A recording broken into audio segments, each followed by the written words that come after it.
जय हिंद। आपका स्वागत है मेरे YouTube channel banker for you में।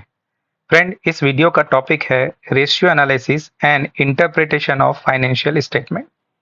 सी, financial analysis is a tool for making objective decision on bank lending. Such analysis would cover both past and futuristic financial data. इसी process में analysis जो है वो फाइनेंशियल स्टेटमेंट में दिए गए complex set of facts and figures को simple elements में ब्रेकडाउन के प्रोसेस को कहते हैं। और ये सिंपल एलिमेंट्स का क्रिटिकल एग्जामिनेशन करना और एग्जामिनेशन के बाद उससे एक कंक्लूजन को डिराइव करना, इसे इंटरप्रिटेशन कहा जाता है। फाइनेंशियल एनालिसिस में जो रेशियोज डिराइव होते हैं उन रेशियोज को चार कैटेगरी में क्लासिफाइड किया जाता है। पहला है लिक्विडिटी रेशियोज, दूसरा है सॉल्वेंसी या leverage ratio, the third is activity ratio और the fourth is profitability ratios. अब हम एक एक करके आगे देखेंगे कि लिक्विडिटी रेशियो क्या होता है। देखिए, लिक्विडिटी का मतलब होता है कि एक फर्म या एक बिजनेस यूनिट के जो करंट ऑब्लिगेशंस हैं या करंट कमिटमेंट्स हैं, यानी जो करंट लायबिलिटीज हैं, उनको करंट एसेट से मीटअप करने की एबिलिटीज को कहा जाता है। Liquidity relates to the ability to meet current obligation or commitments, those falling within a period of 1 year from current asset. Basically, liquidity ratios relate to short-term resources and short-term commitments. Current ratio निकालने के लिए current assets को current liability से divide करना पड़ता है। इसका जो बेंचमार्क रेशियो है, यानी बेंचमार्क करंट रेशियो है, वो 1.15 है। यानी करंट रेशियो 1.15 से ज्यादा या इसके बराबर आना चाहिए। ऐसे बहुत सारे रीजन है जिसकी वजह से करंट रेशियो हाई आ सकता है। हमें इसलिए करंट एसेट्स को बहुत ही क्रिटिकली एग्जामाइन करना पड़ता है। The reasons for very high current ratios are decrease in sales, piling up of stock in the godown, sundry debtors not realization, payment of creditors by raising long term loans. अब ये ऐसे reasons है जिसके वजह से current ratios तो high आता है, लेकिन ऐसा जरूरी नहीं है कि फर्म की या बिजनेस यूनिट की लिक्विडिटी पोजीशन जो है वो अच्छी है। The second is solvency ratio. Solvency ratios determine solvency position of the firm. The solvency is the ability of firm to meet all its liabilities, that is current or short term as well as long term. The total assets must be in a position to meet all outside liabilities. The sources of funding a firm may broadly be divided into three categories, that is own fund, long term liability and short term liabilities. Long term liabilities and short term liabilities are external fund, जबकि own funds क्या होता है, तो own funds जो capital है या share capital है, paid up capital है, that's are the own fund.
Timely payment करती है तो फिर उनका क्रेडिटर्स पीरियड जो है वो ज्यादा रहेगा। अब जो लास्ट जो हमारा रेशियो है, जो फोर्थ रेशियो है, दैट इज प्रॉफिटेबिलिटी रेशियो। इससे पता चलता है कि फर्म की जो प्रॉफिटेबिलिटी है वो कैसी है। सबसे पहला है gross profit margin. Gross profit margin is equal to gross profit divided by net sales. Second is net profit margin. तो नेट प्रॉफिट मार्जिन जो है, net profit after tax is divided by net sales. Operating profit margin को कैसे निकालेंगे? तो operating profit by net sales and return on equity, net income is divided by shareholders equity. Profit ratio is the most important factor by any banker to access the repayment capacity of any borrower. Profit ratio ही हमें बताता है कि firm या unit कितना profit है। Hopefully आपको ये सारे रेशियो समझ में आए होंगे। Thank you.